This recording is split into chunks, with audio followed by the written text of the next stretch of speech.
My name is Darius and I'm from Simply Additions. Today we're going to be installing a door into an opening that has concrete sides. The first thing that we need to do is install some pressure treated studs on both sides before we can actually install the door. Now to do that, what we do is we pre-drill through the concrete using masonry drill bits. Afterwards, we drive these masonry screws through the stud and into the concrete. Now both of these items you can pick up at your local Home Depot store. As you can tell, this one's already installed, and we're going to focus on installing this one now. So I've already pre-cut my pressure treated 2x8, and now what I'm going to do is I'm going to slip it in here, make sure it's nice and tight. The next thing I'm going to do is pre-drill first. So the first thing that I'm going to do here is I'm going to go ahead and press this pressure treated stud up against the opening. I want to make sure it's level. Let's go ahead and put it level on the side. That looks good right there. So the next thing that I'm going to do is pre-drill 3 holes using the masonry bit. It's a little tough for the masonry bit to actually go through the wood, but once it gets through the wood, it's not that hard going through the concrete.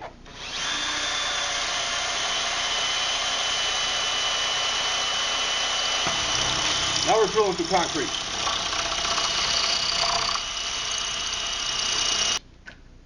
So now that we've pre-drilled a couple of holes through the stud into the concrete, what we're going to do is we're going to take these Tapcon screws. Now you know they're masonry screws when they're blue coated, and we're going to take these and drive them through the stud and anchor them to the concrete.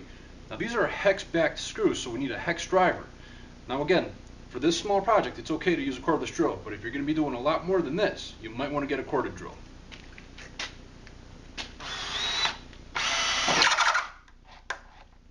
That's a nice tight hold right there, and that's all you need. Now down here, one more. Well, we did a quick test fit with the door, and it does fit.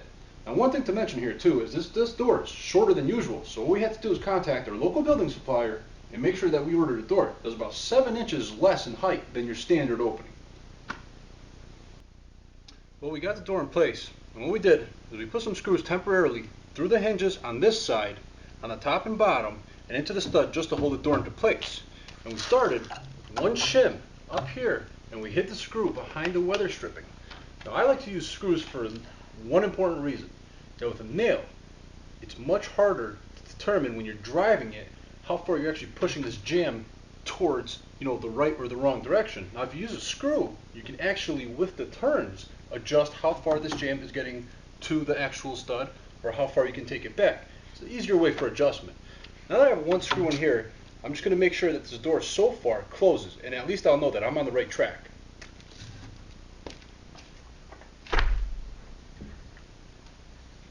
Well, so far nothing's getting caught up. So what I'm going to do now is give you an up-close view of how we like to install doors and conceal the screws behind the weather stripping.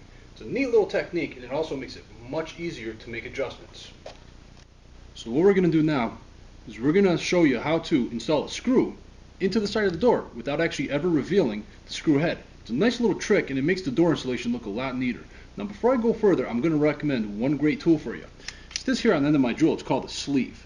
Now what's nice about this thing is once you have this installed on your drill, you can just take your screw, throw it in, keep the sleeve up. Now if you take the sleeve down, you'll see how it works. There's your Phillips head. But you put the sleeve back up, you throw the screw in there, and now, free-handed, single-handedly, you can drill anywhere you want. It makes it much easier, especially if you're holding on to something else with your hand, like in the situation that we're doing here. So, what I do first is I take the weather stripping and I peel it back, just like that. Now, with the screw, I put it behind the weather stripping, and I drive it in just a little. Just so it's there.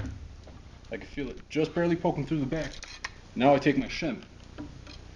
I like to install my shim above the screw to where I need it.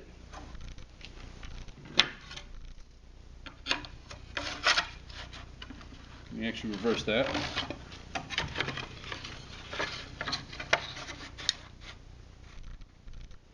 Now the door has somewhat been calibrated and set to a position that's about 95% level and square. Now I go ahead and continue to drill.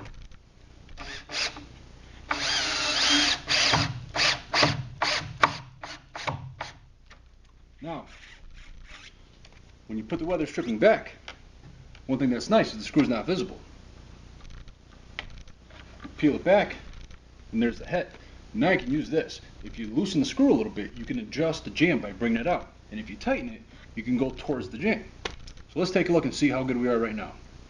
Well, when I close my door, I got a pretty big gap right there. Now this is the great part about screwing instead of nailing the jams. Now it's much easier to do an adjustment and you don't ever damage the door. Obviously I got to bring the jam back about, I would say, a 1/4 inch this way. So what I'm going to do, go back to my weather stripping, peel it back a little, loosen the screw, which allows me to throw the thickness of the shim in there a little bit tighter. Let's go ahead and close the door again. It's a little bit better. I could probably use another 1/8 of an inch.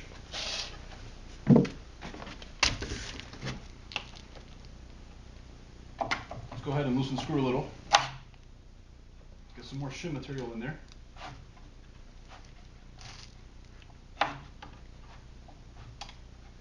Now we tighten the screw so the shims don't fall out.